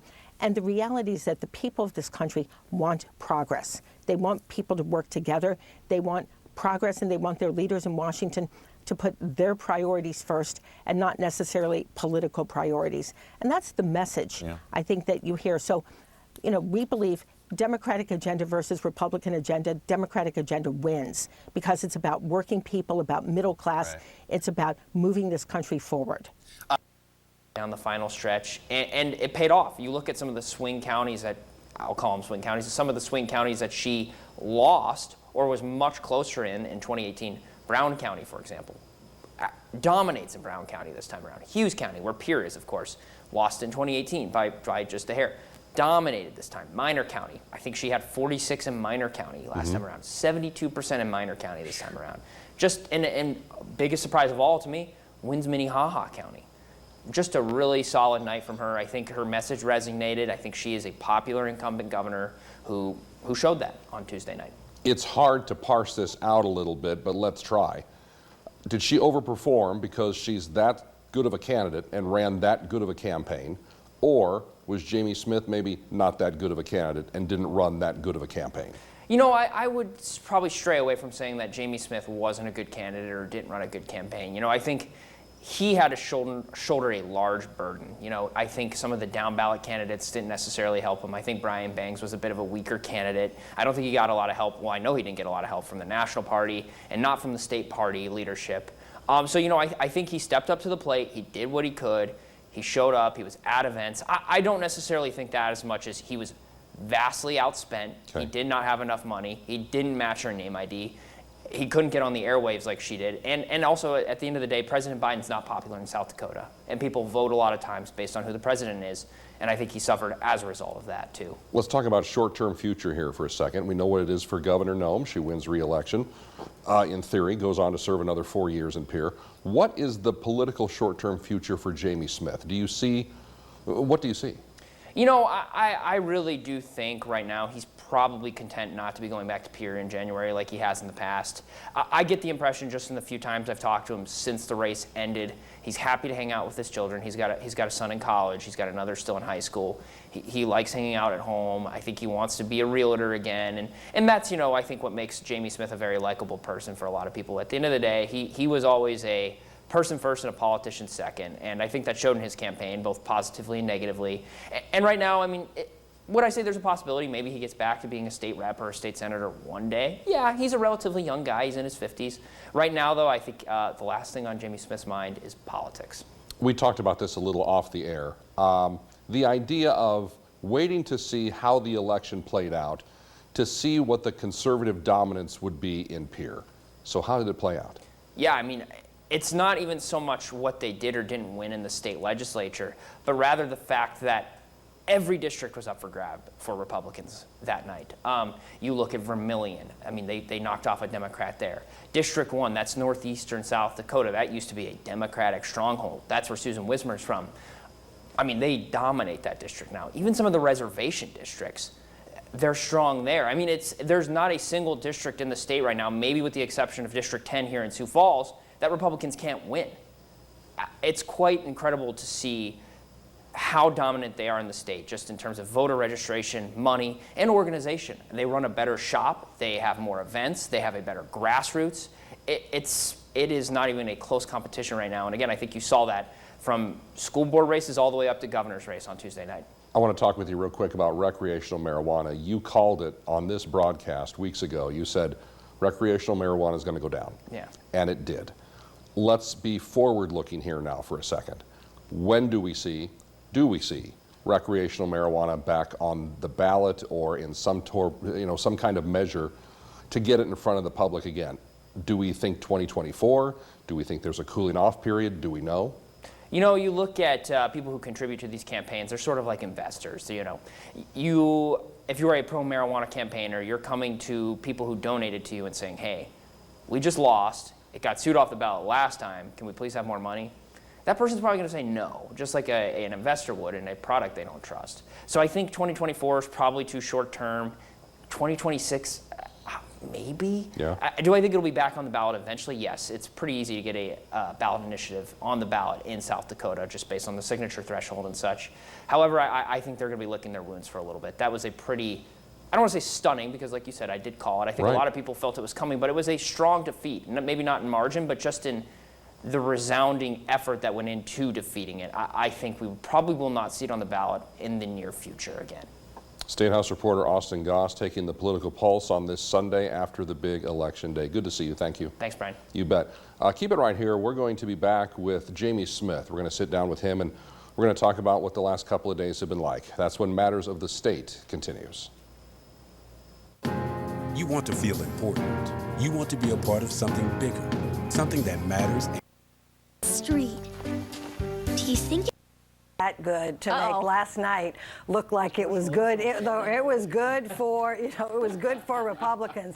It was a shellacking for Republicans and for the Trump wing of the Republican Party. Voters voted for democracy. Now, we'll agree with Carl on this. The voters, I think, want pragmatic politics. I don't think they're maybe getting that from either side as well as they could, for sure. But the Republicans took it on the chin because I think democracy won. People do not like election deniers. They don't like people undermining our democracy. I think Governor Wes Moore said it beautifully. How can you be patriotic and love the country and hate half the people? And Donald Trump makes fun of so many people in this country. You know that works in reverse because there are people who feel like President Biden is saying that about them. Well, but President Biden has never called out someone from an audience and ridiculed them. President Biden, we've seen it. President Biden may not make the strongest presentation, but his heart is strong and good, and I think people know that. So he had a good election night. The Democrats had a good election night. The red wave never occurred. And it's because President Biden has delivered on so many of his promises. It's surprising that Mary thinks that the defeat of Nancy Pelosi as Speaker is a good thing for her party. Well, I think it is a good thing for the country. But the idea that Joe Biden has been the unifier that he promised to be in 2020 is laughable. In fact, we saw it the other night. There was no conciliatory note. There was no I intend to work together with Republicans and Democrats. It was, no, I'm not changing a thing. So if the Democrats want to live in la-la land, go ahead and live in la-la land. But we have a tough set of problems that require both parties to do some work together. Let's get Mo in here. I think the best thing Democrats had going for them in this election was that they were running against Republicans. The Republican brand, right? The Republican brand, as currently defined, as led by the former president of the United States, is toxic right now. Democrats may lose the House. Still not called, still not certain. There's still a very narrow path. But based on every indication, historical indications, the current president's approval rating, it shouldn't even be a question this many days out. Okay. We've gained seats in the Senate. We flipped state legislative chambers. Why? Because Republicans right now, people may not love this president, but they looked at the alternative and they said, we can't have that. Let me put up something that was up earlier, because this is about the flips, the shifts from the Democrats in 2020 to the GOP this time around. I mean, with women under 30, black voters, moderates, Hispanic voters, and suburban, GOP made gains in all of those. All of those categories, and that can't be a good signal for Democrats. And look, I'm not saying Democrats ought to be sitting pretty. I actually think Democrats do need to make some changes, and I think Democrats do need to acknowledge that there is room for them to grow. Having said that, the fact that they ended up with the potential of a gain of a seat in the Senate, that they flipped state legislative chambers in states like Michigan. Okay. Right? That is a huge warning sign for Republicans. We have to remember, I think one of the big factors in Michigan, too, is there was an abortion measure on the ballot there, and I think that definitely drove Democrats and helped the left there in Michigan. That was a factor. It also drove independents, and that's the problem. I got to get the brain of the of Capitol Hill, Chad, for a minute here. Smartest guy at the All table. right, Chad, Speaker Pelosi this morning is saying she doesn't have any plans to step away from Congress. We're going to watch as these leadership fights play out. She says she's not going to talk about that just yet. But we've got senators openly calling Republican senators to delay things. Josh Hawley said, old party is dead, time to bury it, build something new. A number of them out there saying it's not time to vote on our leadership. Is Mitch McConnell in any real trouble? Is Kevin McCarthy in any trouble on his way to the speakership that he hopes will happen? Let's start with Mitch McConnell. Probably have a few Republicans oppose him here. They're going to have their leadership elections Wednesday. Senator Barrasso, who chairs the Republican conference, unless that changes, I mean, right now. And the person who was vying for that job, Rick Scott, Republican from Florida, he is the one who was in charge of the Republican re-election efforts and apparently failed. That's a problem for Rick Scott. His stock is not really high right now. Quickly, before you move on from that, though, there are those who point to funding decisions that were made by the PAC, essentially aligned with Mitch McConnell. Money moved out of states that they will want to argue now were winnable had the money stayed there. And Mitch McConnell, he gave himself an out over the summertime when he said this is going to come down to candidate quality. He was already saying, expressing some reservations. He had these problems with Todd Akin and Richard Murdoch, 10, 12 years ago. Now, as to Kevin McCarthy right now, it's all about the math. If you have a narrow majority, there's a reason he did not become Speaker of the House 7 years ago when John Boehner departed. He didn't have the votes then. Some people have suggested to me that perhaps this is a rehash of 2015. Here is something that very few people know, Shannon. You had two occasions in the mid-19th century where you had two speakers of the House elected without an outright majority of the entire House. You had Hal Cobb and Nathaniel Banks. In fact, it took 2 full months to elect Nathaniel Banks. Don't even say that. They could pass a resolution, and this is what happened in both of those speakers' races after they got all balled up here, to elect the Speaker of the House without an outright majority of the entire House. It can be done. That is a possibility here. But Kevin McCarthy, he has a lot of baggage. And the other thing, to even just governing, he's going to get rid of remote voting in the House of Representatives, something that Speaker Pelosi has kept in. If you have just 2 or 3 people who are out because they're sick or somebody got in a car wreck or something, you can't pass bills. And as to Nancy Pelosi, pay very close attention to the language. She said, I intend to remain in Congress. She did not say yet that she wants to continue as Speaker or a minority leader. Let's see. She wants to see when people get back into the building and see what the vote matrix looks like. And after the attack on her husband, I was told that this may, in fact, embolden her to stay. I don't know her thinking, but I know how she thinks. Shannon, can I end on something positive since we just have a minute left? Do they have One positive things in positive Washington? things, yes, positive things. One way we can work together is on our energy policy. I mean, Republicans are right when they want more infrastructure for natural gas pipelines, which are important. Democrats, I think, are right when we need more infrastructure for transmission lines. Maybe that's a place, Carl, that we can start and build a bridge to the future, manufacturing jobs in America. Both parties support that. Good Carl, what are do you you feeling think? the bridge, Carl? Good What do you argument think? on behalf of your client, Mary, and I agree with you. But let me make one final note before we go. Democrats, if they thought they had a good night, Florida is with a 17-point victory for the governor, is no longer a swing state. Ohio with a 26-point victory for Governor DeWine, no longer a state. Texas, which was going to turn blue, lost by 12 points. All right, we got Michigan, Minnesota, Texas is going blue, Carl. Not by that big. We'll continue the fun in the commercial break. You got to pay extra for that, though. Panel, thank you. We'll see you next week. Up next, Fox News Channel's political reporters took you all over the country as they were out on the road to the midterms this year. The other day you said something about you and me taking a trip. Always had straightforward discussions with him. Biden told reporters while in Cambodia for the East Asia Summit, there's never been any miscalculation about where each of us stands, and I think that's critically important in our relationship. She has held multiple calls with Biden since the start of his presidency, and Biden reiterated he's hoping to use the meeting to lay out red lines. I know Xi Jinping, Biden said. I've spent more time with him than any other world leader. I know him well. He knows me. We have very little misunderstanding. We just got to figure out where the red lines are and what are the most important things to each of us going into the next 2 years. Once again, that's from the Hill newspaper, with Biden saying he's expecting straightforward discussions with China's President Xi Jinping. Once again, we want to know what your most important political topic is to talk about this morning. Let's go to Joy, who's calling from Fort Lauderdale, Florida, on the independent line. Joy, good morning. Thank you. I am a first-time caller, and I'm not prepared to discuss what you just talked about, but I'm so... Well, you don't have to. You can discuss whatever your most important political topic is. Okay, I think the most important political topic is people listening to both sides, which is why I love your show so much. And I really appreciated the caller who just spoke about when Republicans are shown real facts, they ignore it, like stolen documents or an insurrection or the thousands of people who died from COVID. To label, I'm an independent, but to label Democrats as the ones who are trying to steal the freedom, it's incomprehensible to me. Thank you so much for taking my call. Let's go to Johnny, who's calling from Atlanta, Georgia, on the independent line. Johnny, good morning. Hey, good morning, there. I'm calling. I want to speak on behalf of the 90-year-old man that might be on hold after years and years of trying to get through to the line on C-SPAN. I would beg for people to be respectful of that man and to not to tie up the line by saying good morning back and then asking how you're doing today.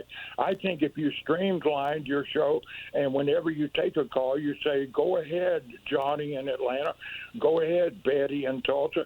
Don't require the person to be polite and say good morning back to you. Skip that part. Skip the part about them asking how you're doing today. We've already heard how you're doing today. I want to hear what the 90-year-old man on hold has to say if he can ever live to get through all the talk about how people are doing today. We have hugely important topics to talk about. All right, Johnny, get to your topic really quickly. Yeah, right. People call in and they can't. They'll be so nervous because they're so sure they're going to be interrupted.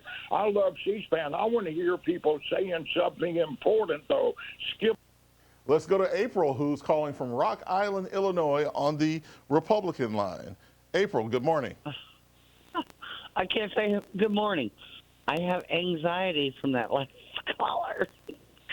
My big issue is that you're getting a lot of phone calls from people that just really are very passionate about how they feel about all these subjects, but they don't know the facts. They don't know anything about anything. I'm an independent. I don't know anything. But the Republicans suck. Fox News sucks. They're wrong and they lie and blah, blah, blah. Hey, Biden and his cronies better be very careful, because we're going to get the House in a couple of days. And just like they impeached Trump, we're going to impeach a bunch of people. Maybe it's not through the Senate, but through the House, just like they did with Trump. Let's go to Jeff, who's calling from Nebraska on the Democrat line. Jeff, good morning. Good morning. Yes, I just wanted to make a few comments on how the young lady before said how uninformed people really are. If they continue to watch propaganda like Fox News and listen to hate radio, because the Republicans own the radio waves, about 80%. And it started there. It started about 30 years ago. I watched this happen.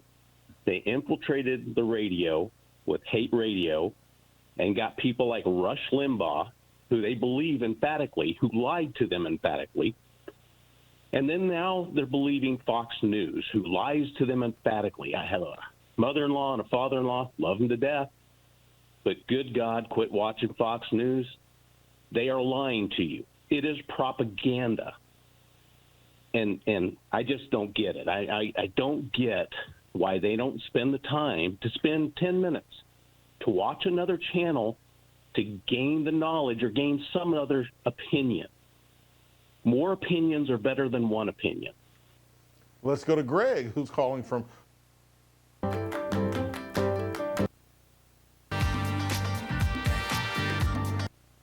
Georgia, where they now have to go through a runoff. They are tired of this race. They don't want to see any of the negative ads anymore. So much money poured into this race in particular. I thought in Georgia, the story were the split voters, right? Those voters who went for Governor Brian Kemp, but then weren't sure about Herschel Walker. And here's a man at a diner who told me exactly why he went for Kemp and then Warnock. He stood up to Trump, so that's automatically a big boon in his favor. The other thing was his handling of COVID. The number one thing is Herschel Walker was supported by Donald Trump. And, you know, it's that call to Raffensperger. When that call comes to Herschel and something has to happen in the Senate to do something freaky, I think Herschel will be there for him. I'm not sure what freaky thing's going to happen. I don't know Senate, either, but that it can happen. But you hear the mistrust, right? You hear people who perhaps would have voted for a candidate like Herschel Walker, voted for a Republican, but don't feel completely on board. And we continuously heard that from conservatives who really weren't sure when they went in to vote if they were voting for the right guy. So I think it'll be interesting to see in the runoff, especially with the 80,000 plus voters who voted Libertarian. Right. That's insane. So I think it'll be interesting to see where those voters shift to. Yeah. Rich, of the places in the states that you went, anything that surprised you? What surprised me was the thread that ran through all of these states. You heard Georgia, you heard Ohio, we were in Pennsylvania, we were also in North Carolina, we were all across the country. How national this race got was so incredibly surprising, because the complaints that you heard, the issues that people really cared about were consistent throughout the campaign.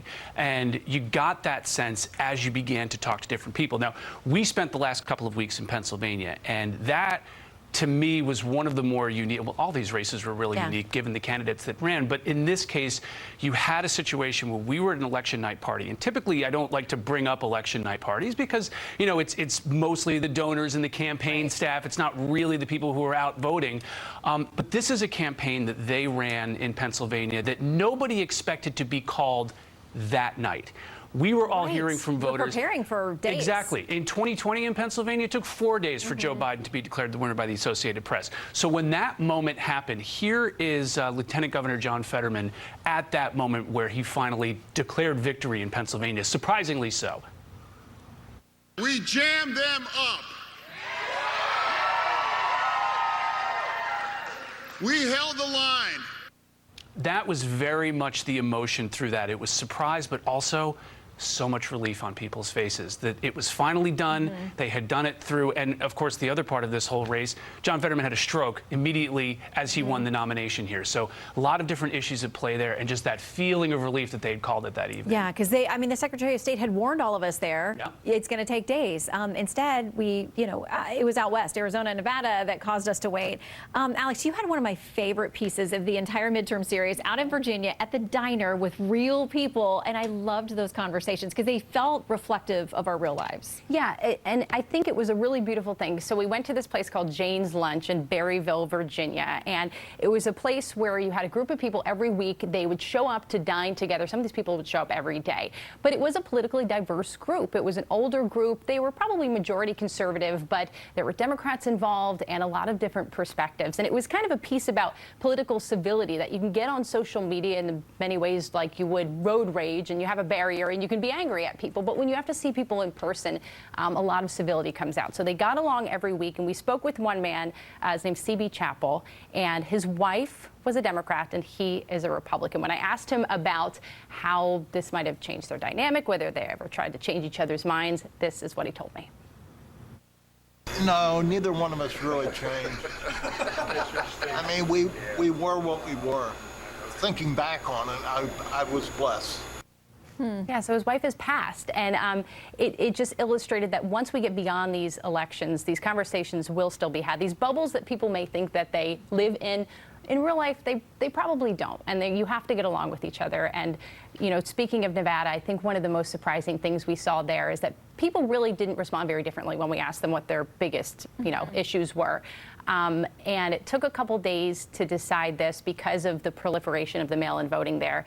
And it's kind of also showed us how the way that elections have changed. Anybody surprised that abortion, which we knew over the summer was a big deal, and with the Dobbs decision out of the Supreme Court, it showed up on our Fox News voter analysis as number 2. It outpaced crime and all these other issues that had come up too. It was about 20 points behind inflation in Georgia, but absolutely, women came out of the polls, and when I asked them why they went in to vote today, abortion. That was the answer. Well, any sense that Republicans are going to change the way that they handle the early elections and the early balloting and voting and mail-in? It sounds like they're going to have to. I mean, you're already hearing what the reality is of what came out of these elections. I think they realize they're going to have to change something. But as we all know, we're about to probably head back out. 24 starts like tomorrow. So exactly. Well, I'm glad you all got to go home and sleep in your beds at least for a couple of nights. And thanks for making time for us too. Thank you. All right, Rich, Aisha, Mark, and Alex, we appreciate your time. Up next. Felt like the gay candidate. I was the candidate for District 10, and so all of my conversations were about what the voter needed. Being an LGBTQ member of our community doesn't qualify me for office, but what does is that I show up and I care. I'm going to get the work done. Nelson says one of his priorities includes adoption rights for same-sex couples and workplace protections. Nelson will be one of 2 House Democrats serving in District 10. He isn't the first openly LGBTQ person elected to state office in South Dakota. Angie Buell O'Donnell served 2 terms in the South Dakota Senate from 2011 to 2017. And we'll be right back. There are stories that challenge us, define us, and bring us closer together as South Dakotans. Through it all, Dakota News Now has been right there with you. Every hour of every day, we're covering the stories that matter. But we do more than just report the news. We find out how it impacts your life. What you need to know changes quickly. And our team of experienced journalists give you trustworthy reporting at the start of your day and into the night. Whatever tomorrow brings, Dakota News Now will be there. Telling the stories that affect us all and make South Dakota a great place to live. Dakota News Now. News when you want it. We all know the weather in our region can be extreme. A severe thunderstorm watch remains strong winds in excess of 60 miles an hour. Tornado warning that's going to be going into effect. The Dakota News Now First Alert Weather Team is your first source for your local weather coverage, so you can prepare for your outdoor activities. Get the latest updates with the First Alert Weather app, because extreme weather doesn't wait and neither should you. With over 50 years of experience, the Dakota News Now First Alert weather team gives you the most accurate forecast when you want it. Start your weekends with Dakota News Now at 9. It's your first look at news, your first alert forecast, and events happening in your community. Dakota News Now. News when you want it. When news breaks, you need it now. Stream Dakota News Now on your favorite platform and stay connected to what's happening now, right here in South Dakota. Dakota News Now. News when you want it. Dakota News Now is the only station with a newsroom in Aberdeen. Because news doesn't just happen in Sioux Falls. That's why Dakota News Now has newsrooms across the region. Winds reported to be up to 96 miles per hour. Daily reports from Aberdeen and across northeast South Dakota. Covering the stories that matter to you. Surveyors can go onto private land as long as a 30-day notice is given. Dakota News Now. News when and where you want it. A severe thunderstorm watch remains in effect until strong winds in excess of 60 miles an hour. The tornado warning that's going to be going into effect. With over 50 years of experience, the Dakota News Now First Alert weather team gives you the most accurate forecast when you want it. And remember to follow us online and on the air for the latest updates. You can also download the Dakota News Now and Dakota Territory News apps. And that will do it for us on this Sunday. We do hope to see you right back here again next week. And as always, from all of us to all of you, have a great week, everyone.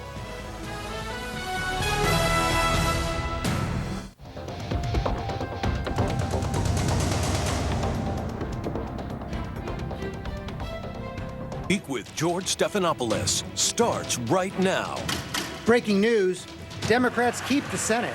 This election is a victory and a vindication for Democrats. I think it's a reflection of the quality of our candidates. The House too close to call. Kevin McCarthy's bid for Speaker in peril. There absolutely will be a challenge to Kevin McCarthy's leadership bid. Republicans blame Donald Trump. I think Trump's kind of a drag on our ticket. Hail a rising star. We will never, ever surrender to the woke mob. Florida is where woke goes to die. As President Biden vows to work with the GOP. But I'm prepared to work with Republicans. But the American people have made it clear. They expect Republicans to work with me as well. We'll cover it all this morning with House Speaker Nancy Pelosi, Republican Governor Chris Sununu, and our Powerhouse Roundtable. From ABC News, it's This Week. Here now, George Stephanopoulos. Good morning and welcome to This Week. 5 days after the election, votes are still being counted, but a few things are clear. Democrats defied history with Catherine Cortez Masto's victory in Nevada last night. They keep control of the Senate. President Biden on track for the party's best first-term performance since JFK. Republicans are reeling. The red wave emphatically denied. Even if they take the House, the majority will be tenuous. Who will be Speaker of the House is anyone's guess. America's voters rejected radical change, repudiated election lies, and delivered a stunning rebuke to Donald Trump. In the words of Dan Baltz, the Dean of American Political Reporters, this election was an incremental earthquake. We'll analyze it all this morning. Congressional correspondent Rachel Scott starts us off. Good morning, Rachel. George, good morning. And this is far from the red wave that Republicans were hoping for. In a year when the president's party faced low approval ratings and record high inflation, Democrats with some unexpected and decisive wins in a consequential midterm election. After 5 days of waiting, Democrats triumphant, holding their Senate majority, outperforming expectations and defying history. In Nevada, Senator Catherine Cortez Masto fending off Trump-endorsed Adam Laxalt, the last batch of mail-in ballots handing Cortez Masto her win. There was no red wave. Democrats had a blue wave of accomplishment. Democrats at 50 Senate seats after two other key victories, flipping Pennsylvania's Senate seat blue with John Fetterman and keeping Mark Kelly in Arizona. Georgia headed to a runoff election. The House of Representatives still up for grabs for both parties. Without a clear outcome, President Biden promising to work across the aisle. But that will be a challenge with a potentially divided Congress. On this election season, the American people made it clear. They don't want every day going forward to be a constant political battle. Biden faces a tough road if Democrats lose the House. Republicans are already planning to investigate his administration. even his family, and halt his domestic agenda. I have a pen that can veto. And the Republican Party now facing a reckoning after at least 30 of President Trump's hand-picked candidates lost. I think Trump's kind of a drag on our ticket. His influence on the party, a worry some Republicans shared months before Election Day. Candidate quality has a lot to do with the outcome. President Biden last night saying that's exactly what led Democrats to victory. I think it's a reflection of the quality of our candidates. Former President Donald Trump is still expected to announce his candidacy for 2024 this week. A potential competitor, Florida Governor Ron DeSantis, who had a decisive win on Tuesday. He will almost certainly become the rallying point for everybody in the Republican Party who wants to move beyond President Trump. In the House, Minority Leader Kevin McCarthy is already announcing his bid for Speaker. He will need almost every Republican vote to win, and he's already facing a threat from the MAGA faction. Speaker of the House Nancy Pelosi's team firing back, saying the Minority Leader is still the Minority Leader, and he shouldn't count his chickens before they hatch, signaling Democrats are still in the fight. The president acknowledged it will be a stretch for Democrats to hang on to the House. If Republicans do win, it will be by a narrow majority that Kevin McCarthy or any Republican leader, frankly, could struggle to manage, George. Rachel Scott, thanks very much. Let's bring in the Speaker of the House, Nancy Pelosi. Madam Speaker, thank you for joining us this morning. Congratulations on the outcome on Tuesday. I know there's still a lot of votes to be counted. And we have a lot of news to get to, but before we get to that, just wanted to ask, how is your husband, Paul, doing? Well, thank you for asking. Good morning. He's one good day after another. He's improving. It'll take a little while, but we've been so comforted by the outpouring of so many prayers and good wishes, and even people saying, I wasn't going to vote, but now I'm going to vote because this has gone too far. But thank you so much for asking. I'll convey that to him. Please do. You know, we last spoke in September. You were confident then that the Democrats would do well, kind of a lonely voice at that time, given high inflation and President Biden's low approval ratings. How did Democrats do it? Well, first of all, thank you for acknowledging that we had a different approach. It was not anything that we ever accepted when the pundits in Washington said we couldn't win because history. Elections are about the future. I'm very proud of our candidates, both our incumbents as well as our red to blue candidates. They never accepted the punditry that they couldn't win. They had courage, they had purpose, and they understood their district. They also rejected calls from Washington about, oh, your message should change. No, our message was clear. People over politics, lower cost, bigger paychecks, safer communities. And they knew the value of a woman's right to choose. They knew how important it was to protect our democracy. They knew the contrast between themselves and their opponents. And that is what made them win. It wasn't about Washington says you should change your message. Washington says you can't win. I hope that's a lesson, because really it depresses the vote sometimes when people say it's all over 18 months before the election. We never accepted that. Now, the road to keeping the Democratic majority is still quite narrow. Democrats have to run the table on the toss-up race still out there to keep control of the House. Do you see a realistic path to victory? Well, let me just say that it's a quite different path than everyone predicted. And I give tribute, of course, to our candidates. I also give credit to our grassroots. There are VIPs, our volunteers in politics. Millions of doors knocked.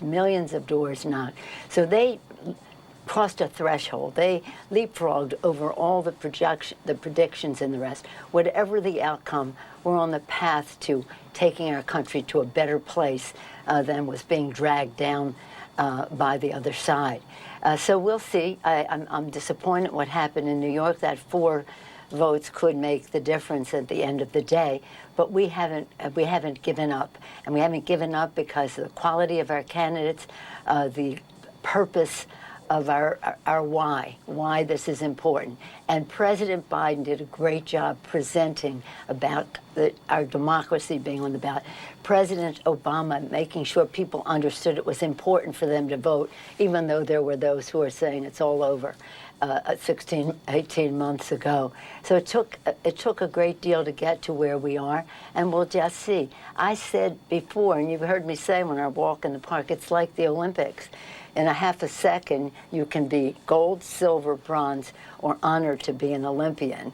They would be all very close races. They continue to be.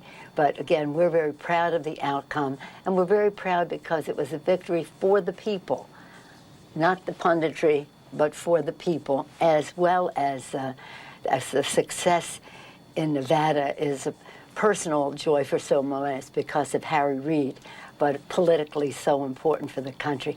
The president, we have the White House, we have the Senate, and we're going to have a big, strong vote in the House, a very different outcome than some would have predicted. And if Democrats keep the majority, will you run again for Speaker? Right now, I've said I'm not making any comments until this election is finished and we have a little more time to go.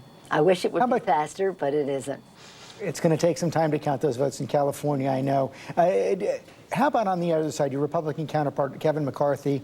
It looks like even if Republicans do prevail, we're going to be talking about 219, 220, maybe 221 votes in the House. Can he govern with that kind of a majority? Well, it depends on their purpose. In our House, we had those kinds of numbers, but we were united. We were very united in terms of being there for America's working families. That dominated our discussion, although we have our differences of opinion on certain issues. When it came down to the main purpose of the Democrats, America's working families, there was no question that we would win every vote that we took to the floor. And the new members coming in, again, the constant reinvigoration of the Congress that our founders intended. They are so diverse generationally, geographically, opinion, ethnically, gender ID. It's going to be a wonderful class who will be speaking so clearly to we have one of the youngest members, Congressman to-be Frost, coming in, and it's pretty exciting for us. So it's not just about what the ultimate vote is, it's about what the message and purpose will be demonstrated to the American people.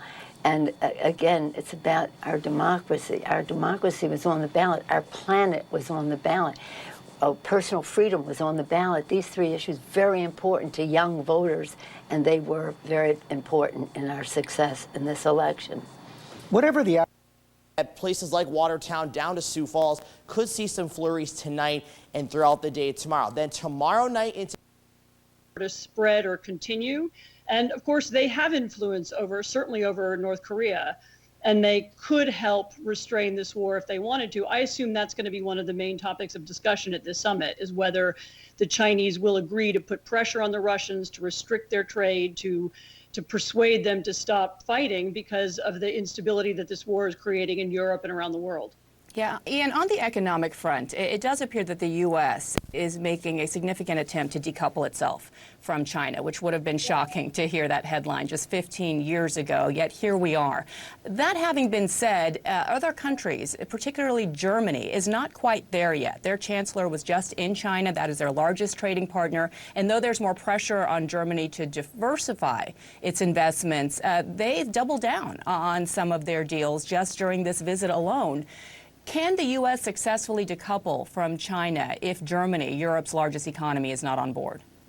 No, unlike the Russia policy, where all of America's allies are on board and there's a really strong level of coordination under U.S. leadership, that's not true in China policy at all. The White House was trying for months before they announced these export controls on semiconductors to get American allies like the Germans, the French, but even the Japanese on board. They failed. They went ahead with the policy anyway. Look, the U.S. is, of course, the most important economy, and allies will eventually more or less get on board specifically with that part of decoupling. But more broadly, frankly, you won't see that from the allies. And one other thing I would mention is outside of the technology space, most American corporations in the private space are more aligned with the Germans, the French, and the Japanese than they are with the U.S. government, Democrat and Republican together. So that's an interesting area to watch over the coming months. And a challenging one at that. All right, sit tight, panel. Next on GPS, the On the network, if you say you want to do it, you can do it. And so I went, okay, let's do it. And you did it. And we did it. Studies show women direct just under 1/5 of broadcast television programs. Had any of you directed television before? No. Chaz Bennett, Aurora Guerrero, and Demaine Davis had all made independent films, but couldn't seem to get that next break. I've had every job you could ever do. I've bartended, I've worked in a fish cannery. When Ava gave me a call, I was in a hard place. I was feeling a bit hopeless around my career and where it was going to go, because I had never thought about television, to be honest with you. Before Queen Sugar, I was a freelance copywriter in advertising in Boston, and I was directing commercials. The three became among the 42 women who have directed episodes of Queen Sugar. I had never thought of directing for television because in my experience, you have to have experience to get that job, and you can't get the job without experience. Or it's like a catch-22. Yes, exactly, total catch-22. And I feel like that's something that I learned from Ava and this experience on Queen Sugar, is how much I was actually limiting myself in my dreaming, my vision for myself. It's what people around Ava DuVernay have taken to calling the Ava effect. So in your words, what is the Ava effect? The Ava effect is every woman director who was brought onto this series went on to do multiple series and was brought into the fold of an industry that they had felt for many years like they were outsiders. Changed everything. It like brought me a whole career that I didn't have before. And you feel confident that that will continue? That you're As for DuVernay, she's putting her money where her motivation is. When I had a nice payday from directing a film, I decided to take that money and put a down payment. That was a wrinkle in time. It might have been a wrinkle in time. But I decided to take that money and put it down on something that could really build a future for myself. She developed Array, a complex of workplaces in Los Angeles designed to increase diversity in the production and distribution of films. Does anything else quite like this exist in this town? Well, you know, here we incubate education. We have our database so that the overall industry can find crew members of color and women crew members. We release films by independent filmmakers of color and women filmmakers. And so there are people that do bits and pieces of it all, but I don't know of any one place. One-stop shopping for your world. You can buy a lot of things here. The last episode of Queen Sugar airs this month. This is it. This is it. Last day, last moment. It might be that its major legacy is throwing down a challenge. In 94 years of television, there's just been one show that was all directed by women. So, you know, we got to make 94 more. So that's get to work. Yeah.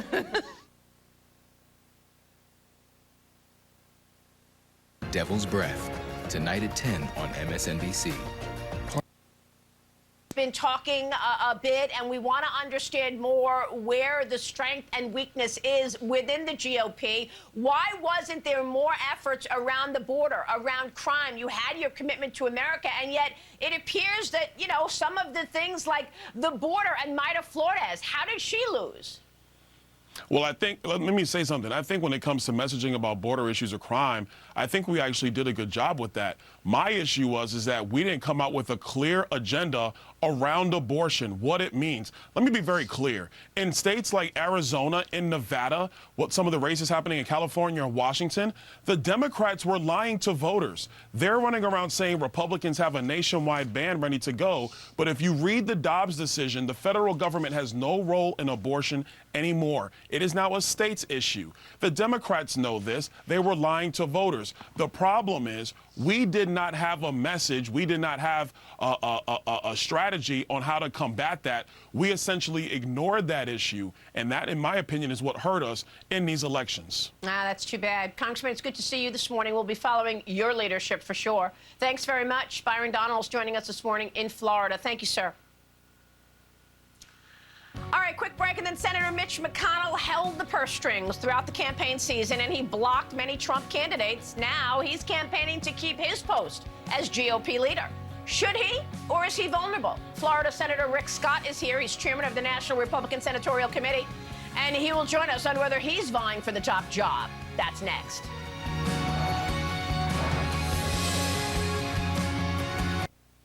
Does her victory in Nevada lower the stakes in the runoff in Georgia?